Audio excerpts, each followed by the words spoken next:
cada tanto un control de lo que se está poniendo. Hay factores que se controlan a través de ensayos no destructivos, eso lo vamos a ver al final de la materia, pero bueno, es importante muchas veces controlar el componente antes de ponerlo en funcionamiento, porque pasa más de lo que uno cree que esos componentes vienen con defectos en cualquiera de los puntos, que hacen que después, en vez de durarnos 10 años, que es para lo que lo estamos comprando, en el tercer año empezamos a tener problemas y bueno, ahí digamos ya la cosa se agrava. Bueno, esto que les di son cosas que ustedes pueden aplicar a casi todos los aceros. Algunos entran más, algunos factores se controlan más en un tipo de aceros que en otro, o como les decía, en este ítem otros pueden entrar algunos factores que también son muy importantes para algún grupo de acero. Pero es como para que tengan ustedes una idea global de que hay una serie de cosas que se pueden pedir en una especificación técnica y controlar. Y esto es porque le damos e insistimos, porque hemos visto mucho en las empresas que en general el único factor que ponen en la especificación técnica es el análisis químico. ¿Y qué pasa? Que a veces, por ejemplo, si nosotros nos vamos al aspecto microestructural, y no tiene una distribución adecuada de fases en su microestructura, pero químicamente cumple. Entonces ahí no se puede hacer reclamos, ni se puede ver, digamos, cómo está el material, porque la única especificación que se pone es el análisis químico. Y como les digo, según las exigencias que tenga el componente, uno puede poner cada vez más especificaciones. La otra cosa que hay que tener en cuenta también es no irnos al otro extremo, porque en la medida que seamos más exigentes, eso también implica más costo. O sea, no va a ser, por ejemplo, lo mismo obtener una pieza de tamaño de grano 6 o 7, que es un tamaño de grano estándar para los aceros, a pedirle un tamaño de grano 10, porque ahí van a tener que hacer otras cosas para conseguirlo. Y eso implica costos. Entonces hay que evaluar qué necesidades reales tiene el acero en este caso, y poner una serie de especificaciones técnicas coherentes con eso y que sean controlables. Bueno, como les digo, esto lo pueden aplicar a cualquier grupo de acero en el sentido de que se pueden prever una serie de especificaciones técnicas que nos ayuden a tener un elemento de mayor calidad. Bueno, vamos ahí, así. Bueno, ¿cómo vamos hasta ahí, chicos? ¿Se entiende? ¿Alguna duda? ¿Estamos bien? Bueno, estamos bien, profe, ¿se entiende? Bueno, perfecto. Bueno, el jueves, cuando vamos a hacer una práctica donde vamos a resaltar un poquito más la parte microestructural para que ustedes la entiendan, y vamos a ver si podemos hacer alguna parte de especificaciones. Bueno, sigamos entonces.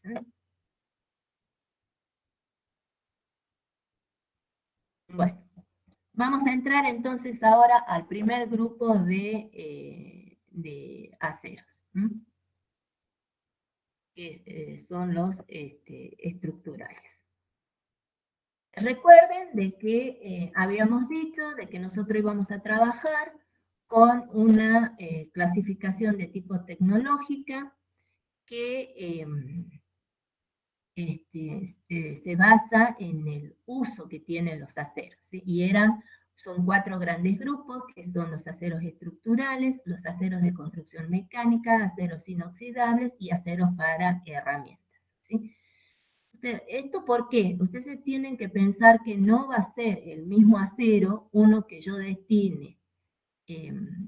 Por ejemplo, vamos a ir a un ejemplo bastante básico, a lo que serían las rejas de la casa, al acero que, por ejemplo, va a hacer la transmisión de una pieza que pesa 4 toneladas, y que encima trabaja a altas revoluciones. No va a ser lo mismo el acero con el cual hacemos, por ejemplo, la quilla de los barcos, a un acero que yo voy a poner como herramienta de un torno, que tiene que pelar, digamos, entre comillas, otros aceros. No va a ser lo mismo los aceros que yo ponga, por ejemplo, en todo lo que es la estructura de un edificio, a un acero que yo necesito en un rodamiento, ¿sí? O en un engranaje. Entonces, son aceros que tienen distintas características, se busca distintas propiedades, y entonces, de acuerdo al uso que tienen, vamos a diagramar cómo vamos a trabajar o cómo vamos a elaborar o obtener estos aceros. El primer grupo de estos aceros es un acero estructural, que se llama así porque es el acero que en general se usa para grandes estructuras. Pero bueno, el uso está difundido en un montón de otras cosas más, ¿sí? Bueno, como dato, es donde se aplican estos aceros. Van a explicar en todo lo que es obras de ingeniería civil, ¿sí? Edificios, puentes, represas y todo lo que es estructura de hormigón armado en general. Si ustedes llegan a ver acá, este es el hierro ese torsionado que ustedes están acostumbrados a ver que sirven, que se colocan en los edificios, ¿sí? Para fortalecer la estructura. Y bueno, y después tienen toda una serie en este caso son tubos o barras. Estos son, todo esto es el producto semi elaborado que bueno, que después se corta, se suelda y se destinan a un montón de estructuras, ¿sí? Y ya armado ustedes pueden tener puentes metálicos, los tinglados, que todo eso se hace con este tipo de acero. Y ya lo que es un poco más de estructura, pueden ser, por ejemplo, como yo les decía, los cascos de barcos, algunas estructuras offshore, en las cañerías de conducción de gas y de petróleo se usa, este es el acero que se utiliza, y estamos hablando de, por ejemplo, todos los gasoductos, donde estos gasoductos recorren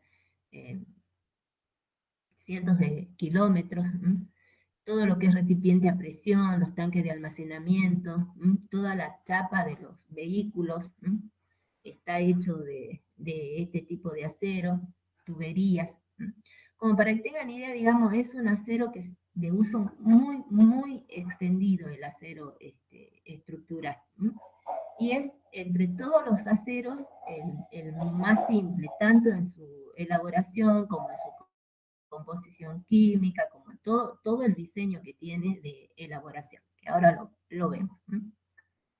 ¿Qué requerimientos va a tener este acero? Bueno, como todo acero, necesitamos que tenga alta tensión de fluencia. ¿Y eso por qué? Eso lo vimos un poquito en los mecanismos de endurecimiento. En la medida que tenga una mejor tensión de fluencia, nosotros vamos a reducir la cantidad de acero en la estructura y eso va a facilitar el transporte y el montaje de la estructura, va a bajar los costos. Ahora, una aclaración acá importante. Todos los aceros tienen alta tensión de fluencia si nosotros comparamos esa tensión de fluencia con otros materiales. O sea, son aceros, son materiales de que por sí presentan buena resistencia, todos los aceros. Ahora, dentro del grupo de aceros, los aceros estructurales son los más blandos. Entonces, este requisito de alta tensión de fluencia se refiere a una buena tensión de fluencia dentro del margen o dentro de lo que es conveniente para estos aceros. No tienen que tener una altísima tensión de fluencia porque eso le va a sacar la propiedad más importante que buscamos en estos aceros, que es la que sigue, y que es la alta tenacidad. O sea, lo que más necesitamos en estos aceros es que sean tenaces.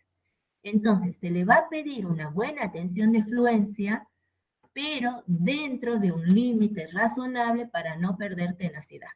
¿Sí? Entonces, para eso vamos a aplicar algunos mecanismos de endurecimiento, pero siempre tratando de que la condición más importante que cumplen es que sean aceros tenaces.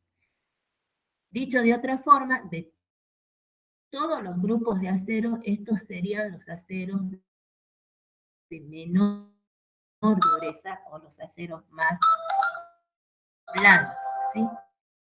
Por ahí no queda, no es una buena expresión esta de decir los aceros más blandos, pero es a los fines de los que ustedes entiendan esto. Entonces, le vamos a pedir alta tensión de fluencia dentro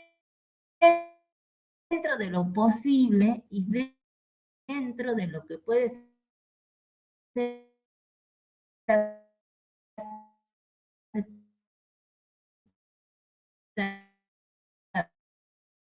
para este grupo de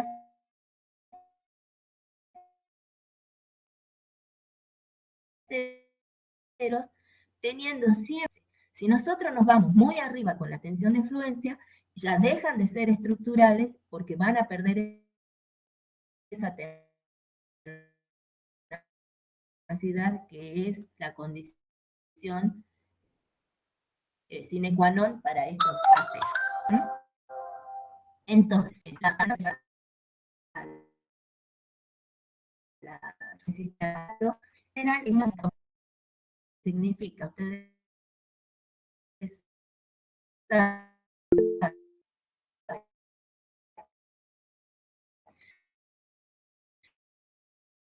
que un material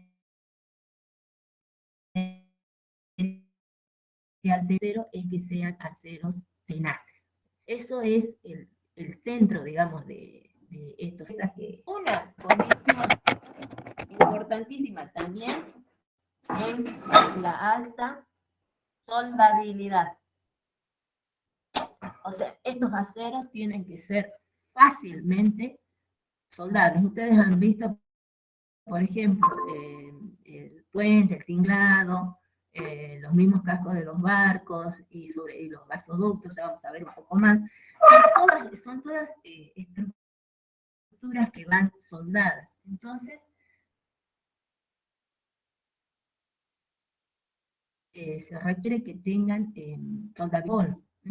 Una cosa que ustedes tienen que ir tomando como premisa básica es que la cantidad de carbono determina la dureza del acero. Entonces, mientras más carbono tenga el acero, más duro va a ser. Ya vamos a ir viendo, desarrollando la materia y ya se van a ir dando cuenta porque por ahora tómenlo como les digo, como una premisa básica. Entonces, a mayor cantidad de carbono, más duro es el acero. Estos aceros, para poder ser tenaces, recuerden que para ser tenaces tienen que ser dúctiles, y si son dúctiles entonces son aceros blandos. Estos aceros tienen que tener bajo carbono. Entonces, esa es una de las exigencias que tiene. Cuando un acero tiene bajo carbono, Profe, tiene apagado el micrófono. Sí. Bueno, les pongo la presentación y me dicen hasta qué diapositiva escucharon y repetimos, ¿ah? Y no sé, a mí me estaba llamando un alumno, pensaba que estaba queriendo entrar y yo no le presté atención. Ahora voy a estar con el WhatsApp a mano, así cualquier cosa me avisa. Yo porque no le doy bolilla al teléfono mientras doy clase. Bueno, a ver, esperen que les pongo la presentación y vemos. No se estaba cortando o algo la voz o simplemente me salí de la reunión. Salía entrecortado a veces la presentación, profe, pero sí se escuchaba bien. ¿Se escuchaba bien? Bueno, ¿saben qué? Si me aguantan un ratito, lo que voy a hacer es cambiarme de lugar, de la casa, vamos a dejar de grabar porque todo esto está al vicio. Después yo la edito y se la pongo, porque si no, vamos a grabar todo. Bueno, si ustedes esperan un poquito, voy a tratar de ubicarme en otra parte de la casa donde tenga mejor señal, porque desde ayer que está esto complicado.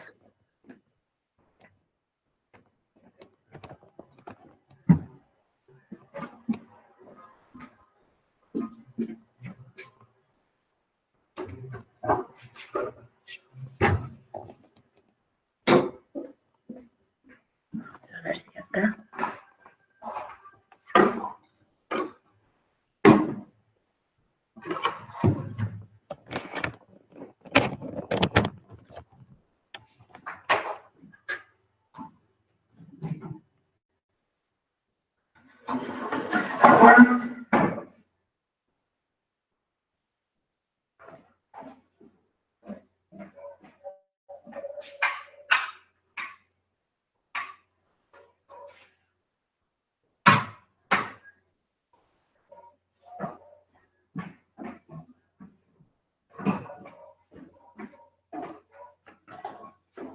Bueno, vamos a ver si acá, yo creo que acá vamos a tener mejor señal.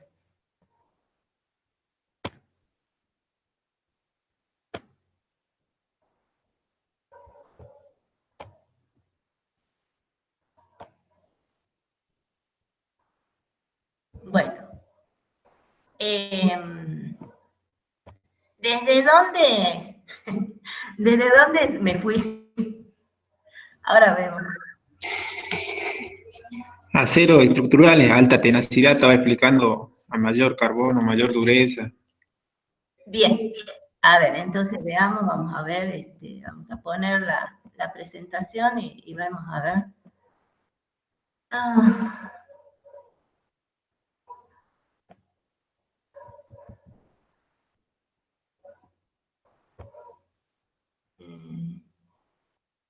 Bueno, ¿qué les parece si largamos de nuevo con todo aceros estructurales? Total, no es larga la clase, ¿les parece bien? Porque si no, la verdad que si no, no sé si... A ver. O ya había llegado. En esta estaba cuando me hablaron, así que aquí estábamos arriba. Largo de nuevo, ¿les parece desde ahí? Bueno, profe. ¿Sí? Largo con toda la clase, total, va a ser un pequeño repaso, no sé ya si me saldrá igual de todo lo que venía diciendo, pero bueno, largo ahí. A ver, espere que quiero tachar la cámara, así grabo. Y a los requerimientos eran, bueno, igual pego una repasadita rápida de lo que habíamos dicho. Así no pierdo el hilo de lo que estábamos hablando. Bueno, vamos a venir de acá. Bueno, habíamos dicho de que estos aceros estructurales tienen unas aplicaciones muy diversas y que llevan su nombre porque se los aplica en general en grandes estructuras, ¿sí? Como por ejemplo el puente este que ustedes ven acá. ¿Dónde se los usa? Habíamos dicho que se los usa en todo lo que son las obras de ingeniería de civil, edificios, puentes, represas, etcétera. En grandes estructuras marinas, como las estructuras offshore, y también se puede utilizar, se lo utiliza mucho en los cascos de barcos. Todo lo que es cañería de conducción de gas y petróleo, todo eso es acero estructural, ¿sí? Sobre todo esto que son las cañerías de gasoductos. Bueno, en recipientes a presión, los tanques de almacenamiento, y habíamos dicho de los vehículos, sobre todo todo lo que es la parte de bastidores y chasis. Se los usa también mucho en todo lo que es tuberías, como para pegar ahí un repaso. Y entre los requerimientos generales habíamos empezado a hablar de que se necesitaba alta tensión de fluencia, porque este es un requisito que habíamos visto ya en los mecanismos de endurecimiento, que eso contribuye a reducir la cantidad de material en las estructuras y, bueno, también en este caso va a facilitar el transporte, lo abarata, y el montaje de la estructura, ¿sí? Siempre va a ser más sencillo mover piezas más livianas. Pero aclaramos de que la alta tensión de fluencia está en el nivel que tienen que todos los aceros tienen buena tensión de fluencia, y en este caso se trata de tener la mejor posible, pero que no afecte la condición fundamental que tienen estos aceros, que es su alta tenacidad. ¿Sí? O sea, estos tienen que ser aceros dúctiles. Entonces, se trata de tener una buena tensión de fluencia, pero sin que eso afecte la tenacidad o ductilidad que tienen que tener como condición central estos aceros. Entonces vamos a hacer lo posible por aumentar la tensión de fluencia, pero siempre recuerden que no significa que estos sean aceros muy duros, ¿eh? De los grupos de aceros que nosotros vemos, los aceros estructurales son los aceros más blandos. Como les dije, no es una expresión demasiado adecuada decir que es un acero blando, pero es a los fines de que ustedes entiendan. También dijimos de que tienen que tener buena soldabilidad y que los aceros, porque si ustedes se fijan, estas grandes estructuras llevan muchísima soldadura, y eso significa que el acero tiene que tener bajo carbono. Y una cosa que se llama bajo carbono equivalente, que ya la repasamos. Porque el acero con bajo carbono se suelda con relativa facilidad, mientras que si nosotros vamos aumentando el carbono, ya la soldadura se complica. Y acá la soldadura tiene que ser sencilla, no tenemos que hacer grandes cosas para poder soldar, porque es uno de los requisitos que tienen, es uno de los requisitos que tienen estos aceros.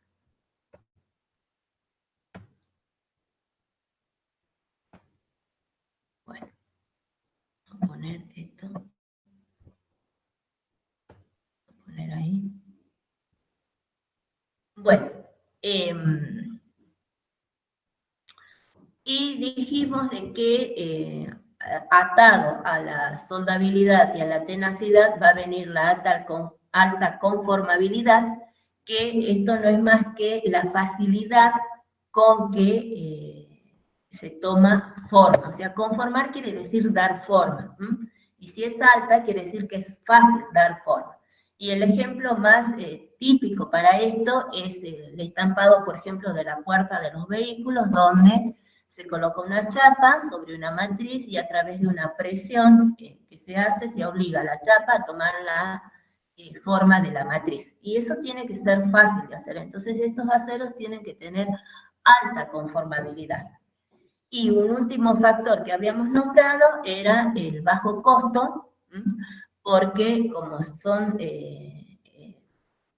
estructuras importantes las que tienen este material, la incidencia del costo también es importante. Entonces hay que ver que los procesos de elaboración y todo lo demás permita tener un acero de bajo costo. Esto habíamos dado como requerimientos generales. ¿Sí? Bueno.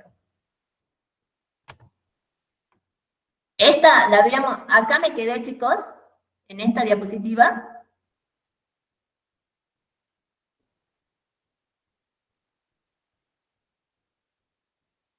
¿Es para dar más detalles o no?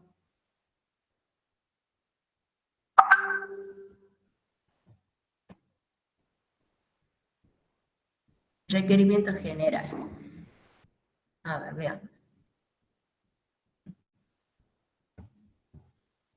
Entonces, toda esta que había, entonces la llevé muy rápido. Pero bueno, se entendió, ¿no? O sea, nosotros necesitamos que tenga una buena tensión de fluencia, pero no lo suficiente como para que nos quite la tenacidad, que es la propiedad central de estos aceros. Que tengan alta tenacidad es importantísimo. Y ustedes ya saben que eso es porque cuando son aceros tenaces, que implica que sean dúctiles, van a tener un comportamiento donde presentan buena deformación antes de romperse. ¿Mm? Y entonces nosotros necesitamos que esa condición es muy importante. O sea, acá lo que vamos a evitar es que tengan ese comportamiento frágil que hacen que el material se rompa sin previo aviso. Bueno, y como les digo, tenacidad, soldabilidad y conformabilidad van todas atadas, son propiedades que van todas juntas. O sea, si es una cosa, es otra. Y eso es lo que expresa esta diapositiva que tenemos acá, que un acero estructural tiene que ser tenaz, y si es tenaz va a ser dúctil, va a ser resistente al impacto, va a tener plasticidad, o sea, va a tener un buen alargamiento, va a ser conformable y va a ser soldable. ¿Sí? O sea, todas estas propiedades vienen atadas unas a las otras. O sea, son propiedades. Si tiene una, tiene la otra. Y todo eso es contrario a un comportamiento frágil. Recuerden que frágil no significa débil, ¿no? Sino que simplemente no presentan deformación antes de romperse. En general, por eso son aceros de alta dureza, por eso es que no se deforman, pero sí hay que aplicar tensiones muy altas para poder romperlos. ¿No? Pero en este caso, el acero que estamos estudiando ahora tiene todas las condiciones contrarias a lo que sería un comportamiento frágil. ¿Sí? O sea, vamos a ser dúctil, tenaz, resistente al impacto, va a tener buena plasticidad, conformabilidad y soldabilidad. Y acá les cuento, esto no lo vamos a usar nosotros, pero les cuento qué es el carbono equivalente. Nosotros, para que un acero sea soldable, tiene que tener bajo carbono. Pero como en general el acero tiene algunos aliantes, aún que es el estructural, que es muy básico, siempre tiene algo de manganeso, entonces se hace una formulita donde se considera el aporte que tienen algunos aliantes que hacen como que el acero tuviese un carbono más alto del que tiene.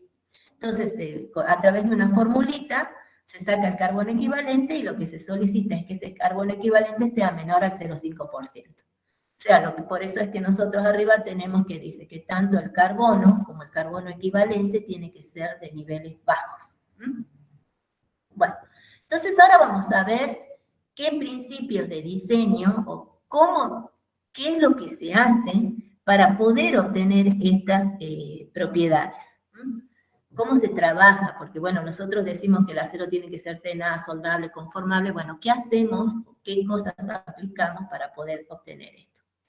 Una condición, les decía, es que, y que lo tomen como premisa, era que el porcentaje de carbono, el contenido de carbono, determina la dureza del acero.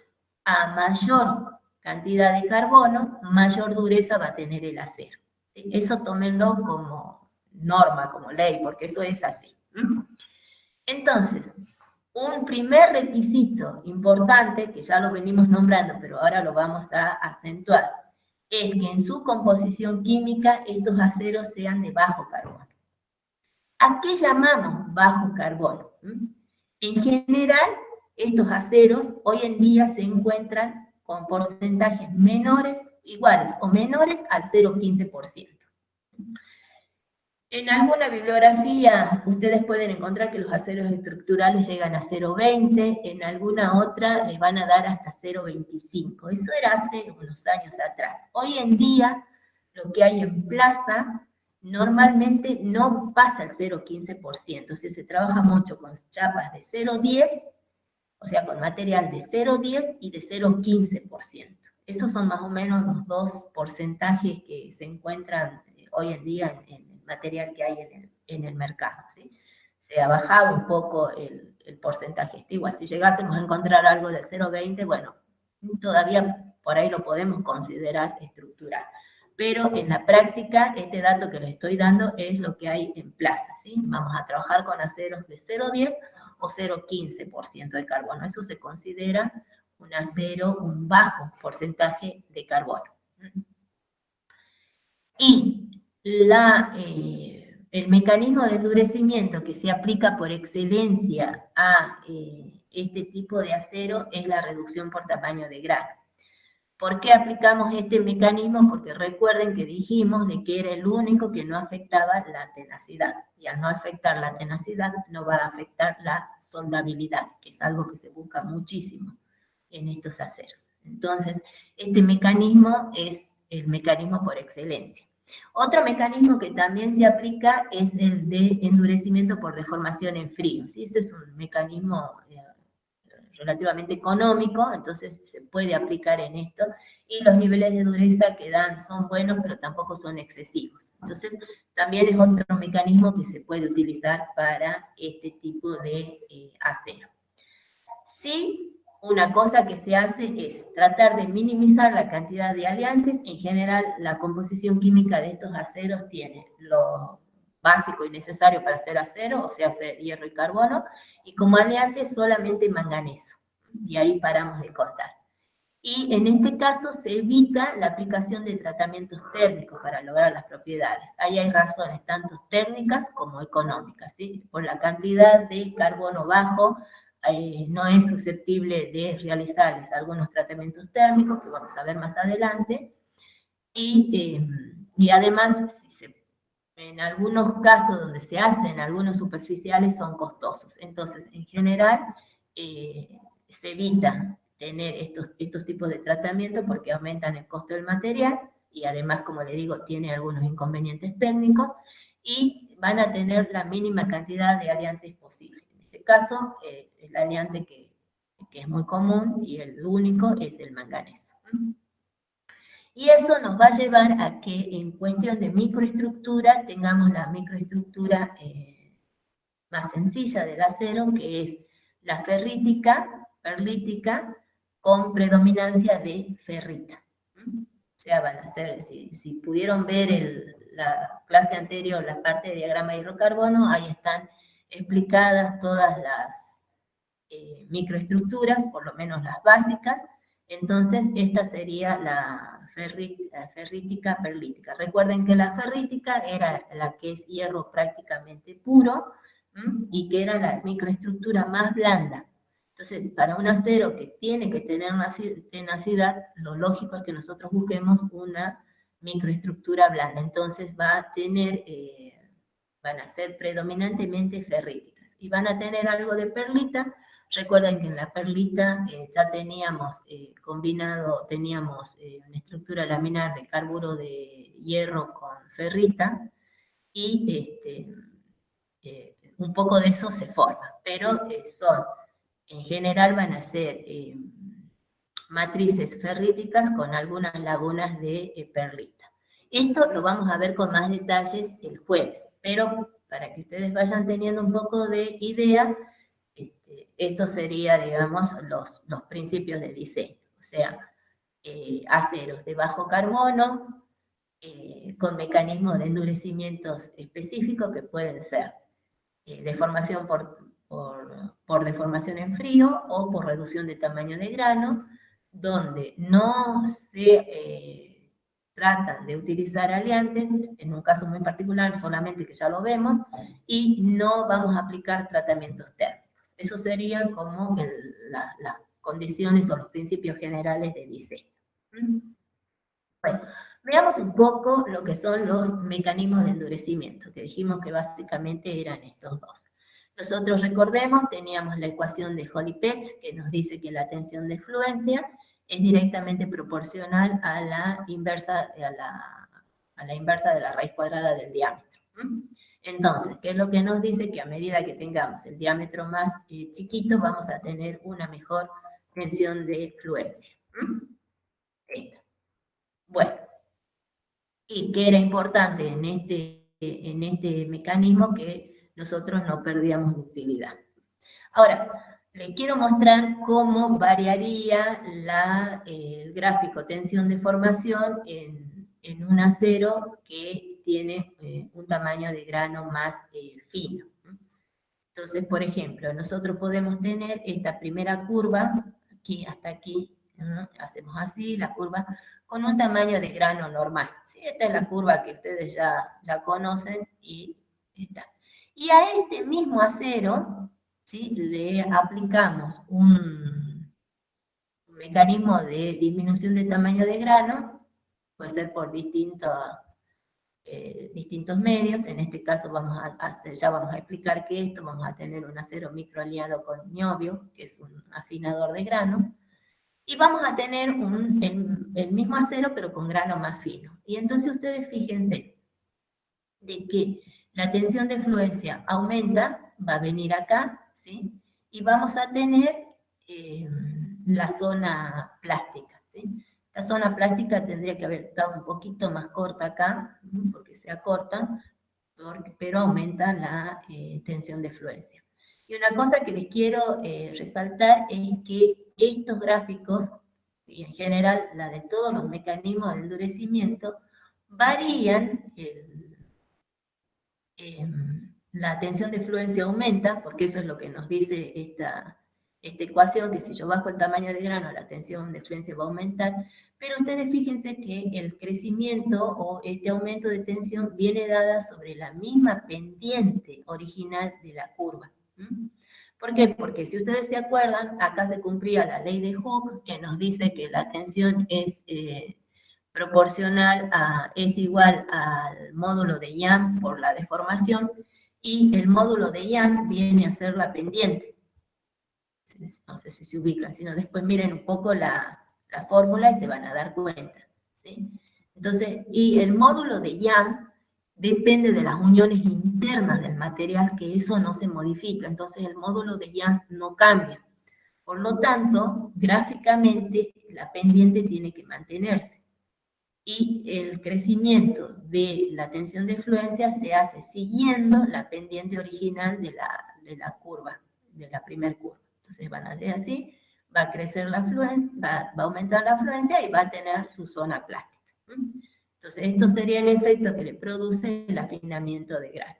De forma similar, si yo tengo un material en un estado 1 con un porcentaje de deformación en frío y le aumento esa deformación en frío, aumentándole el porcentaje de deformación, por ejemplo, a un 20, va a pasar lo mismo. Yo voy a tener una tensión de fluencia en el primer estado y una tensión de fluencia en el segundo estado, que aumenta, porque al endurecerse el material, la tensión de fluencia aumenta, y ese aumento se va a hacer siempre siguiendo la pendiente, porque estamos en la zona elástica, donde se cumple la ley de Hooke, y la pendiente viene a ser el módulo de elasticidad o módulo de Young, y ese se conserva.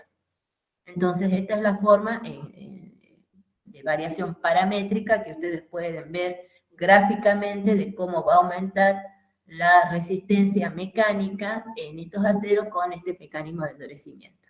Y en general, de acuerdo a los distintos mecanismos de endurecimiento, estos gráficos son parecidos, van a variar qué tanto aumenta la tensión de fluencia, qué tanto perdemos de zona plástica y demás, pero esto del hecho de ir siempre sobre la pendiente, sobre la misma pendiente de la curva original, digamos, se mantiene porque recuerden que eso representa el módulo de elasticidad o módulo de Young que no varía.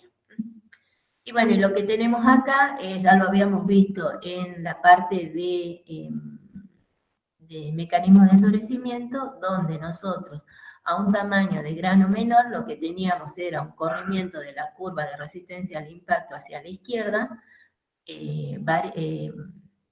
bajando el valor de la temperatura de transición, y en ese caso lo que pasa es que nosotros tenemos una mayor zona de comportamiento dúctil, que de esa forma se favorecía.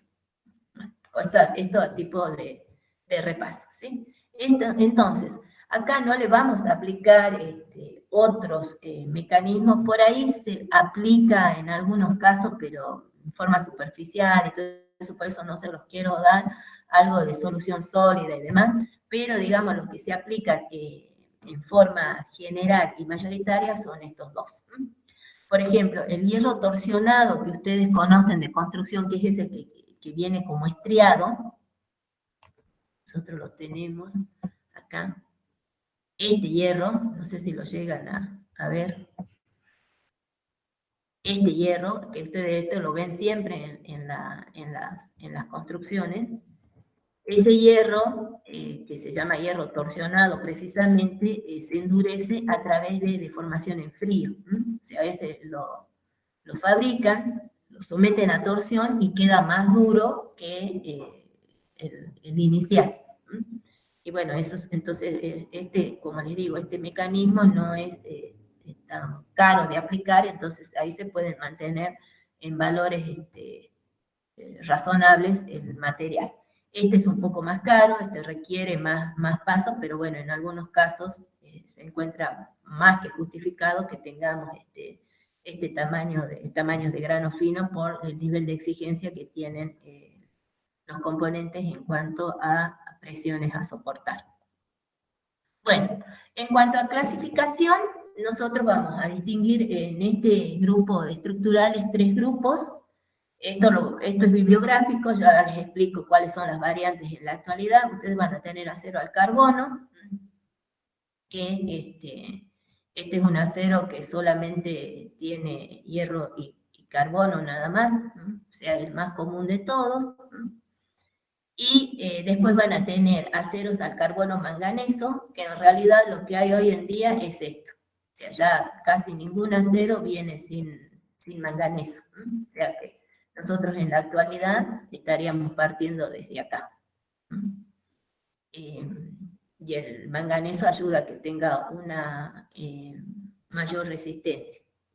Pero bueno, de todas maneras se sigue usando mucho la terminología de la STM36, se sigue usando muchísimo, porque se refiere mucho a todo, al nivel de carbono que tiene y demás.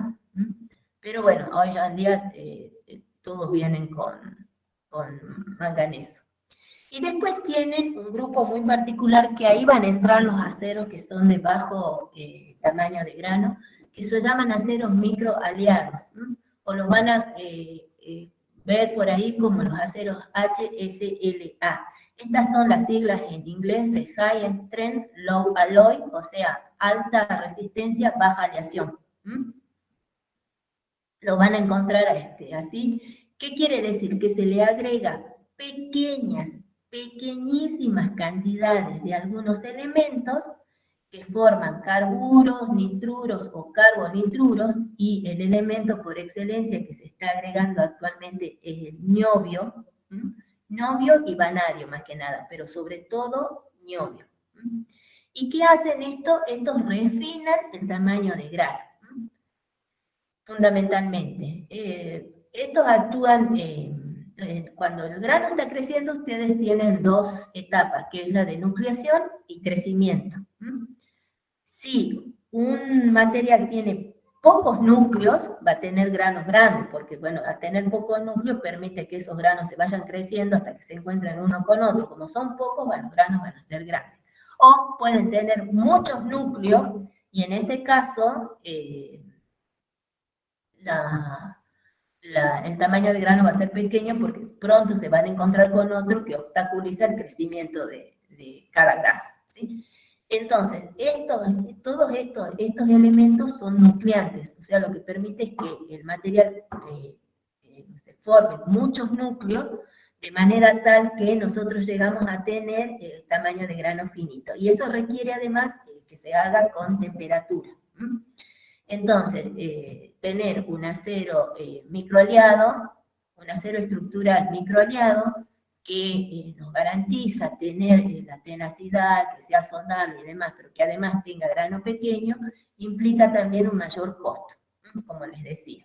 Pero ustedes fíjense cómo mejoran las tensiones de fluencia. Esto va a depender desde 350 a 690, dependiendo de qué tanto puedan afinar el grano. Entonces, bueno, es importante, ¿sí? Y hay usos donde se requiere sí o sí. Y un ejemplo básico de esto y central son los gasoductos, ¿sí? Los gasoductos tienen que ir soldables, porque recorren cientos de kilómetros.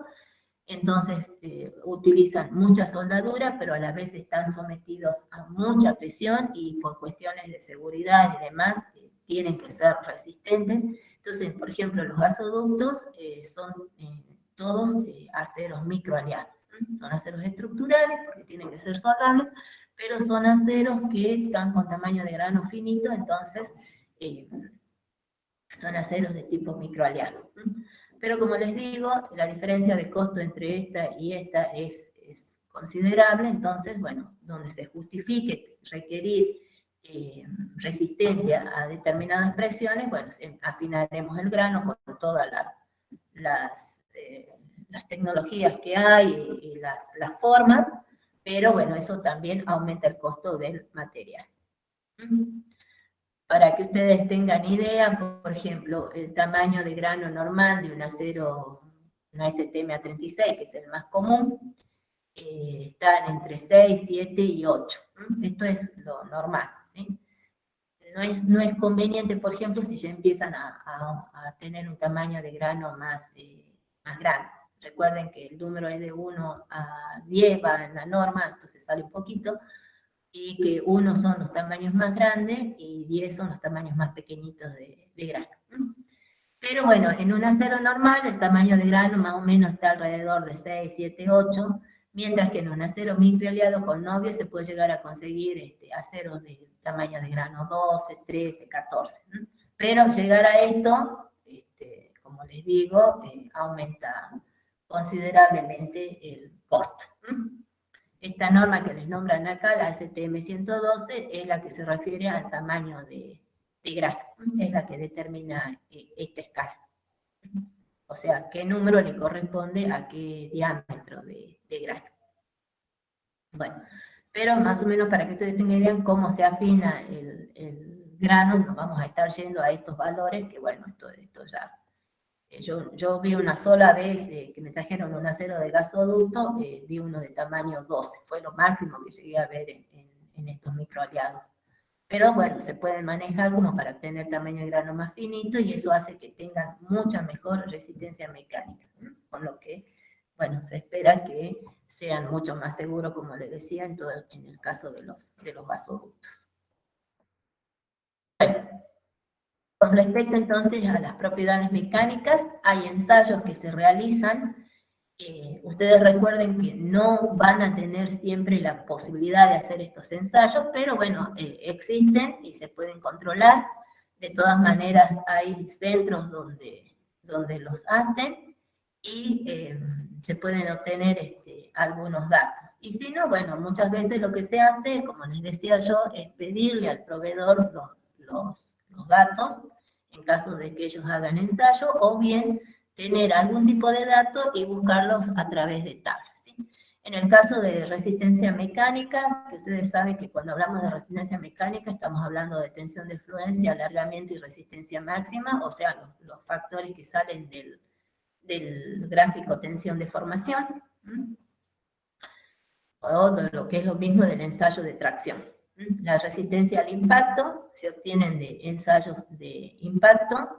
Esto es el ensayo de Charpy.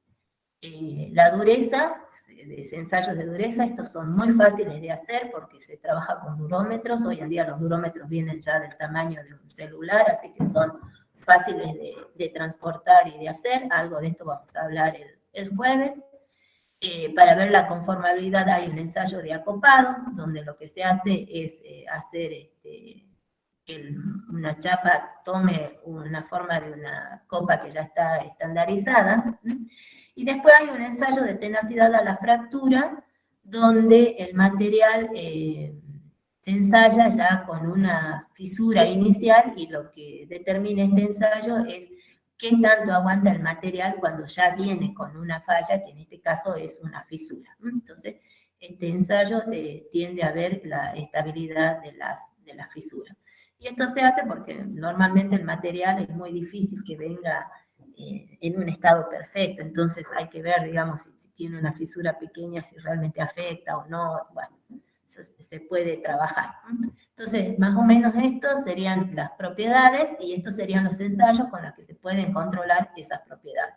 Como les digo, si ustedes están trabajando en una fábrica, no van a tener infraestructura para hacer estos ensayos, tal vez de dureza sí, porque como les digo, esa es fácil, pero pueden pedir valores a al mismo proveedor, tal vez, si es fabricante, y si no, pueden ver la forma de buscar algunos de estos valores a través de tablas.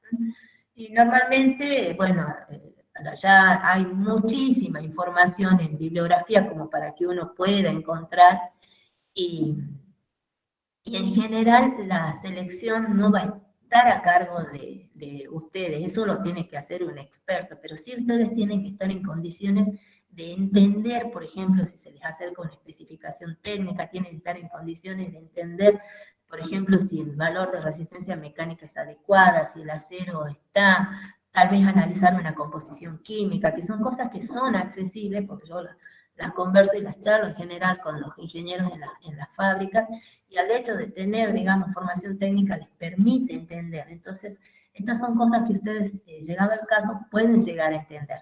Tal vez no la van a poder formular, elaborar o determinar, digamos, cuáles serían los requisitos, pero sí entender qué significan y cómo se pueden controlar. Que eso, digamos, es el objetivo que nosotros tenemos, de los conocimientos que ustedes tienen que tener en cómo se manejan o se gestionan problemas relacionados con los materiales de los componentes industriales. Bueno, acá les muestro, ya que estamos hablando de porcentajes de carbono y todo eso, otra variante que tiene la curva esta curva de resistencia al impacto.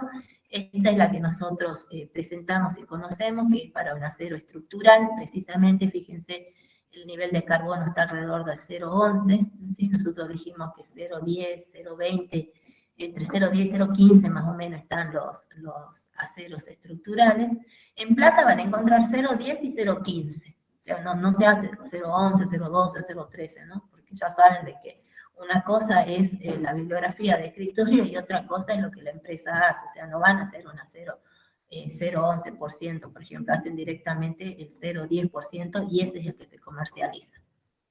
Pero bueno, acá en el gráfico está este 0,11, que sería el estructural. Estos tienen este comportamiento que nosotros ya lo conocemos, pero mostrarles acá que a medida que nosotros aumentemos la cantidad de carbono, como ya dijimos que los aceros con mayor carbono son más duros, fíjense ustedes también que van a tener menor absorción de energía al romperse. A medida que tengan mayor cantidad de carbono van teniendo menos absorción de energía. Fíjense que este 0,8 tiene una curva bastante achatada, porque hay poca diferencia entre lo que absorbe a alta temperatura y lo que absorbe a baja temperatura. Eso es porque están cada vez más duros, entonces van mostrando un comportamiento más frágil, y por lo tanto se deforman poco y absorben poca energía. Entonces así va variando la curva a medida que nosotros vamos aumentando carbono al acero. Un acero estructural tiene la curva típica que ya conocemos, ¿sí? Pero no obstante eso, también tiene su temperatura de transición, a partir de la cual va a cambiar su comportamiento frágil. Pero en el caso de un acero estructural, esa temperatura de transición es bastante baja, ¿sí? O sea que da un buen margen donde nosotros podemos trabajar con el comportamiento dúctil que ya sabemos que este material tiene.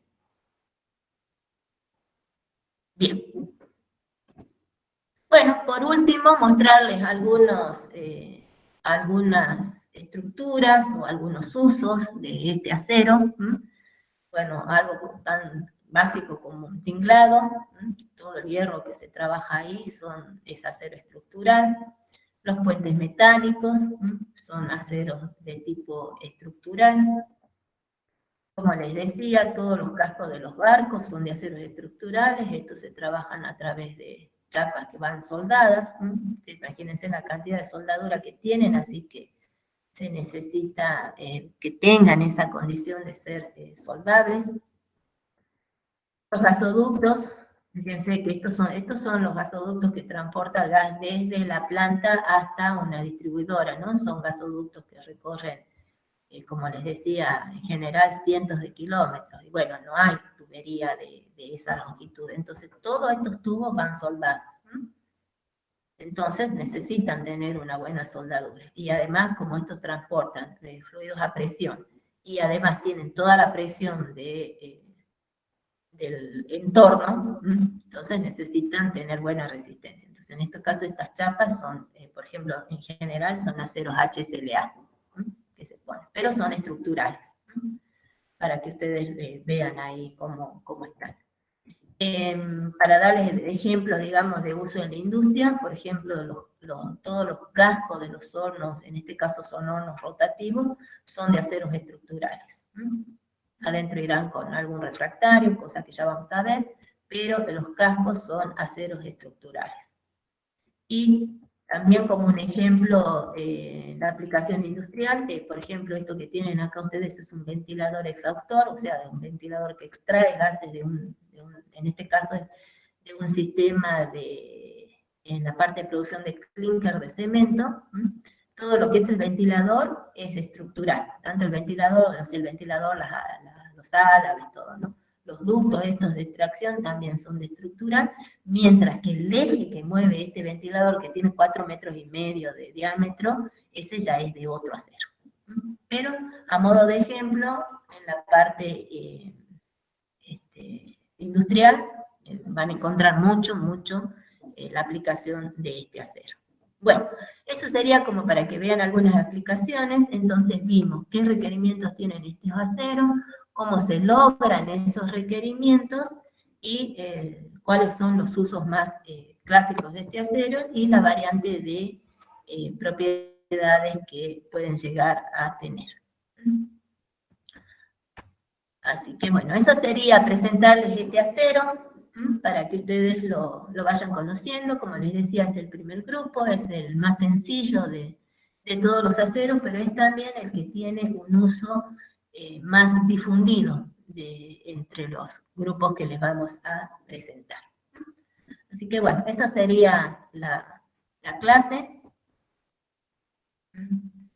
Así que el jueves vamos a trabajar un poquito sobre la parte de microestructura y de nomenclatura de estos aceros para que ustedes vayan conociendo un poquito más de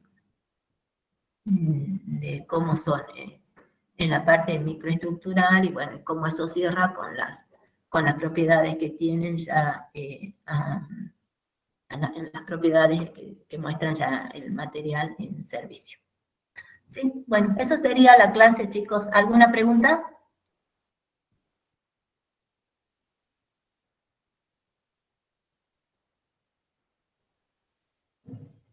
Bueno, damos entonces por entendido. De todas maneras, ya saben que si tienen dudas me contactan. Voy a ver si puedo editar un poco los videos y subirlos. No sé si alguien más grabó.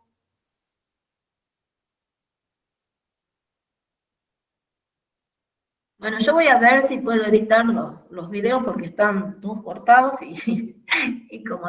bueno, de todas maneras, Matías, si lo pones, editarlo un poco porque no lo subas así como está, porque hemos cortado la clase, quedado hablando sola, hemos cambiado de lugar, la prolicitia, ni más, prolijalo un poco. Yo voy a tratar también de editarlo un poco y se la subo a la página.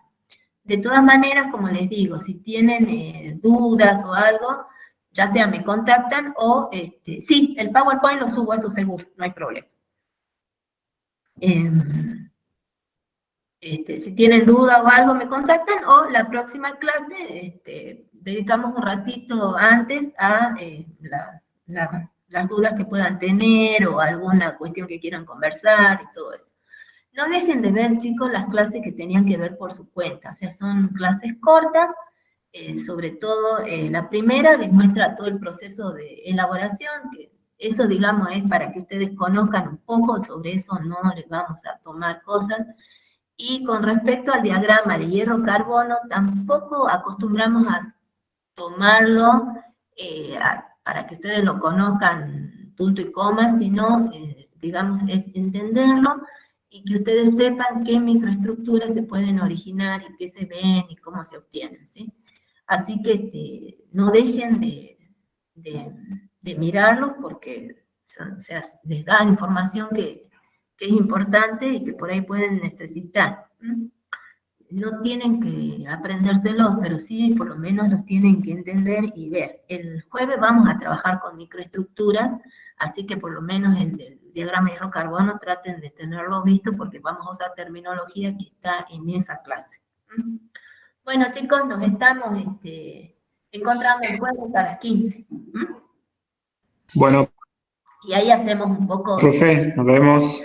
Nos vemos, chicos. Hasta luego, que les vaya bien.